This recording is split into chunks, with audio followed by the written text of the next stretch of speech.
Assalamualaikum warahmatullahi wabarakatuh.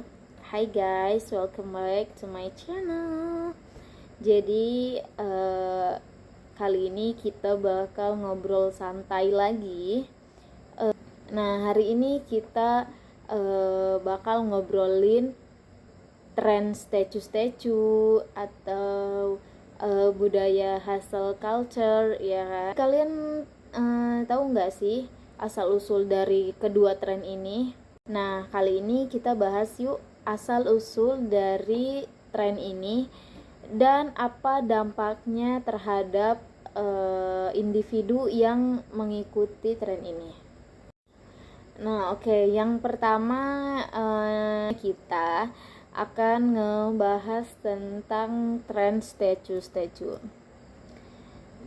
Pasti familiar kan ya sama tren ini. Nah, teman-teman, jadi asal usul dari tren statue ini pertama kali muncul ke permukaan itu melalui media sosial TikTok ya pada awal Maret 2025. Tren ini muncul bersamaan dengan dirilisnya lagu Statue oleh Faris Adam, yaitu seorang musisi muda asal Maluku Utara. Nah, lagu ini tidak hanya menonjolkan irama santai khas musik timur Indonesia, tetapi juga menyisipkan istilah statue yang kemudian menjadi identitas utama dalam lirik dan gaya penyampaian lagu tersebut. Adapun arti dari statue itu sendiri, teman-teman, artinya adalah setelan cuek atau terlihat cool atau jual mahal saat PDKT. Nah, asalnya statue ini dari gaya bahasa anak muda di NTT yang kemudian viral karena dikombinasikan dengan bahasa Indonesia sehari-hari. Dalam konteks ini, statue menjadi bentuk representasi gaya hidup yang tidak langsung atau ambigu atau tetapi penuh makna kontekstual. Gaya cuek tapi menarik itu menjadi semacam bahasa isyarat romantik di era digital, terutama di kalangan remaja dan dewasa muda. Nah, dampak dari tren ini, teman-teman, fenomena statue tak sekedar hadir sebagai lagu viral atau tantangan dance di TikTok. Ia berkembang menjadi ekspresi sosial yang mencerminkan cara baru untuk anak muda membangun citra diri, menjalani relasi, dan menavigasi kehidupan digital. Dampaknya menyentuh berbagai aspek, baik secara positif maupun kritis, mulai dari perubahan gaya komunikasi, pola interaksi romantik, hingga pembentukan identitas sosial. Tren ini juga selanjutnya, teman-teman, yaitu kondisi otak seseorang ketika mengikuti tren ini. Nah, jadi dari tren ini mengaktifkan berbagai bagian otak yang terlibat dalam emosi, hubungan sosial, dan pencarian penghargaan. Nah, jadi saat seseorang mengikuti tren, terutama di media sosial seperti TikTok, otak mereka tidak hanya bereaksi terhadap sinyal sosial, validasi eksternal, dan identifikasi kelompok. Aktivitas ini menyenangkan secara neurologis memang, namun juga kompleks karena memerlukan pengaturan diri dan sensitivitas sosial tinggi. Jika digunakan secara adaptif, tren ini bisa meningkatkan keterampilan sosial. Namun, sebaliknya, teman-teman, jika berlebihan, tetap bisa menimbulkan tekanan psikologis dan kebutuhan validasi terus-menerus. Nah, selanjutnya kita bahas tren statue menurut kacamata psikologi. Nah, tren statue menyentuh banyak aspek psikologi remaja dan dewasa muda. Pencarian identitas, strategi relasi, hingga kebutuhan untuk diakui. Dalam kerangka psikologi, tren ini mencerminkan bagaimana manusia menggunakan simbol dan interaksi sosial digital untuk memenuhi kebutuhan psikologis seperti perhatian, koneksi sosial, dan validasi diri. Nah, yang pertama yaitu ada teori impression management. Nah, teori impression management atau manajemen kesan adalah konsep dalam sosiologi yang dikembangkan oleh Erwin Goffman, seorang ahli sosiologi Kanada Amerika. Nah, teori ini menjelaskan bagaimana individu mengatur dan mengontrol citra diri yang mereka tampilkan di hadapan orang lain, mirip seperti aktor yang berperan di atas panggung. Nah, teori ini relevan dengan keadaan seseorang yang mengikuti tren statue ini. Nah, seperti ungkapan setelan cuek yang menjadi strategi untuk tampil menarik tanpa tampak terlalu tertarik. Nah, yang selanjutnya yaitu seperti video TikTok bergaya statue yang banyak digunakan untuk membangun citra diri yang keren, santai, dan percaya diri. Nah, teori yang kedua yaitu teori uses and gratification. Maaf kalau penyebutannya salah ya. Nah, jadi teori UNG yaitu teori dalam kajian komunikasi massa yang menekankan bahwa audiens bersifat aktif dalam memilih media dan konten berdasarkan kebutuhan. Jadi teori ini pertama kali dikembangkan pada tahun 1940 dan semakin diperkuat oleh para ilmuwan seperti Elihu J. Blumler dan Michel Gurevich pada 1970. Ya.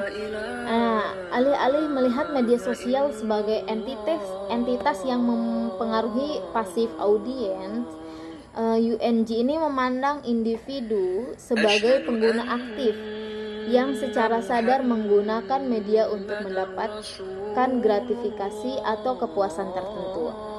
Nah, seperti dalam tren statue ini, contohnya yaitu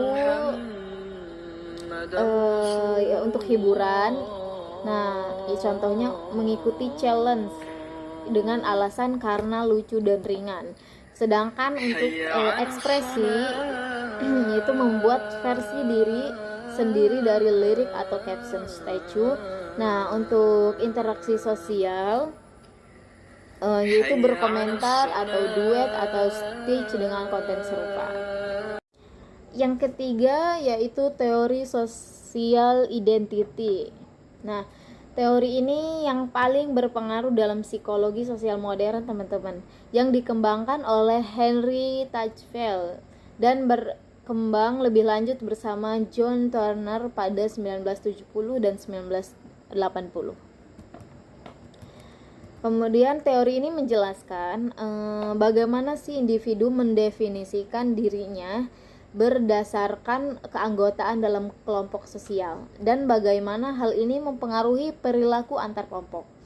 Fokus utamanya adalah kecenderungan manusia untuk mengkategorikan diri dan orang lain ke dalam kelompok kita atau in group dan mereka atau out group.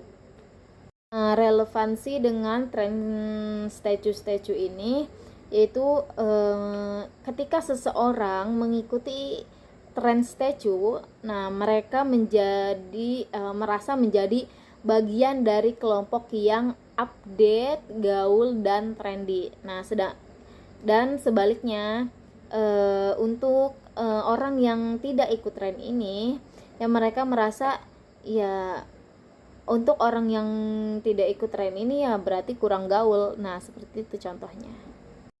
Kemudian yang keempat yaitu teori self-determination atau SDT, yaitu teori motivasi manusia yang dikembangkan oleh Edward L. Deci dan Richard M. Ryan pada tahun 1980. Nah, teori ini tuh menjelaskan apa sih?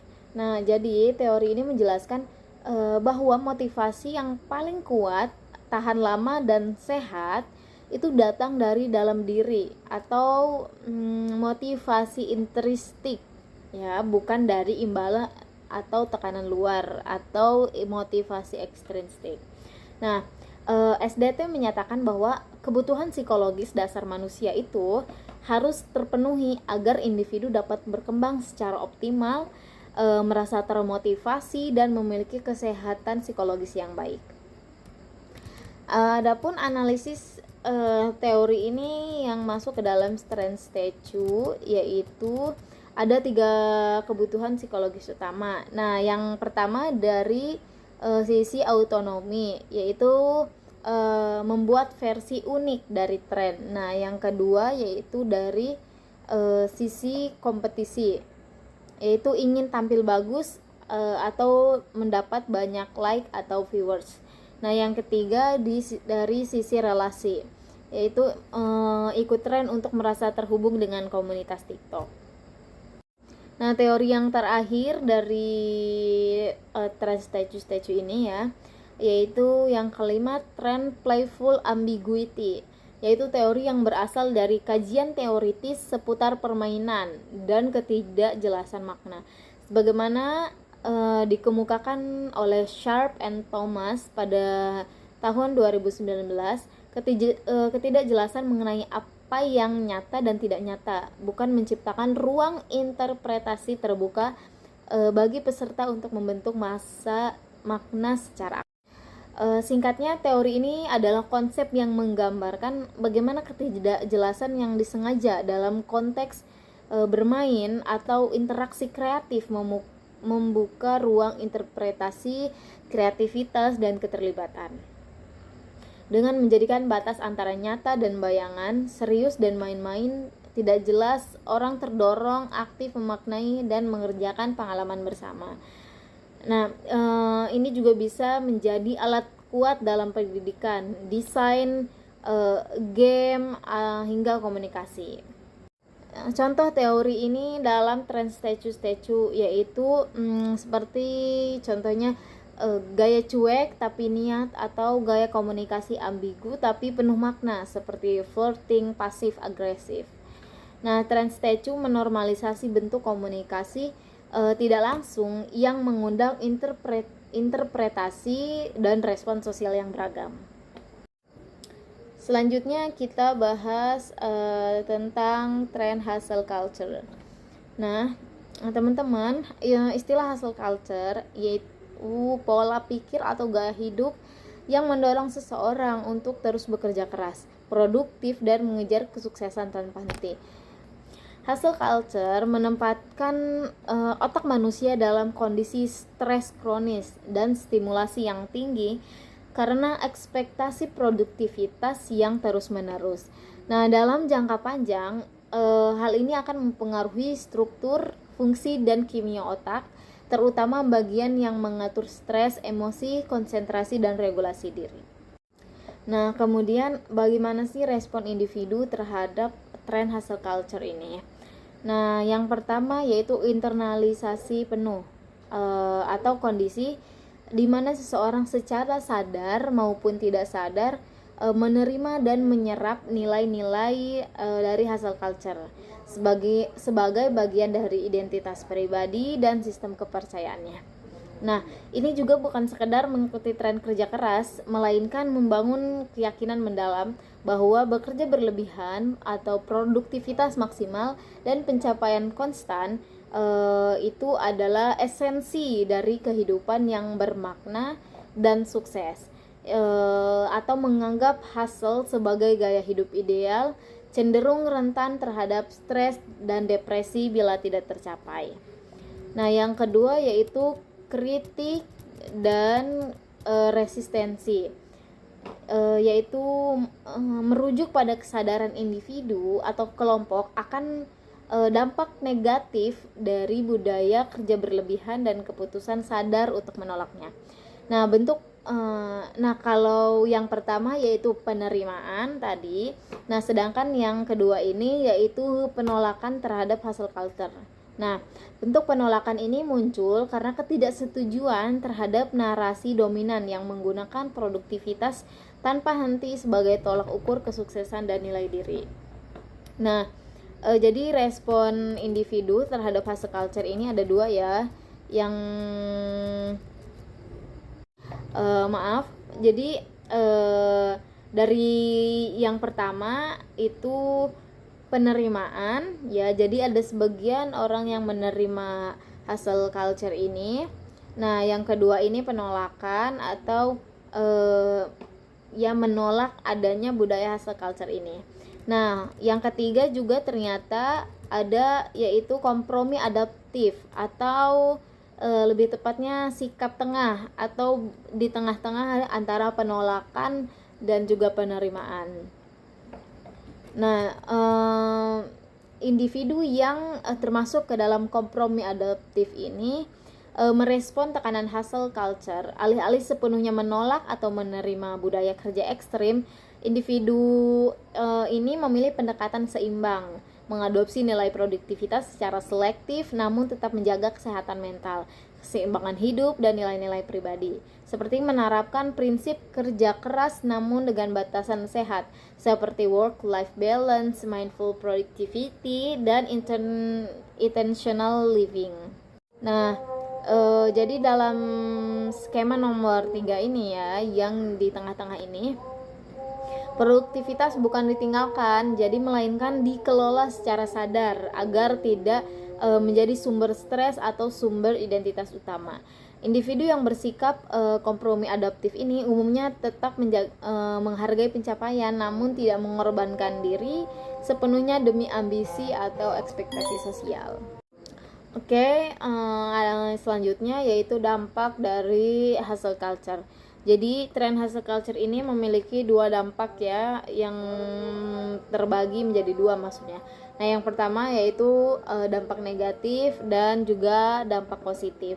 Adapun dari dampak negatif itu, yang pertama ada burnout atau kondisi stres kerja kronis yang ditandai dengan kelelahan emosional, depresi, dan penurunan pencapaian pribadi. Nah, yang kedua yaitu kecemasan dan depresi. Nah, akibat ekspektasi yang terlalu tinggi atau perbandingan sosial atau tekanan konstan untuk berprestasi.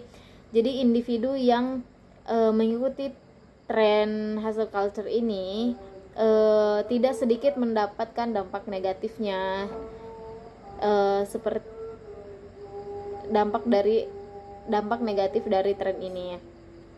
Nah, yang ketiga yaitu gangguan tidur atau isolasi sosial dan konflik peran antara kehidupan kerja dan personal. Adapun dampak positif dari tren ini yaitu pertama meningkatkan motivasi intrinsik pada sebagian individu yang memiliki orientasi tujuan tinggi. Yang kedua yaitu memberikan makna atau struktur hidup bagi mereka yang menginternalisasi nilai kerja sebagai identitas.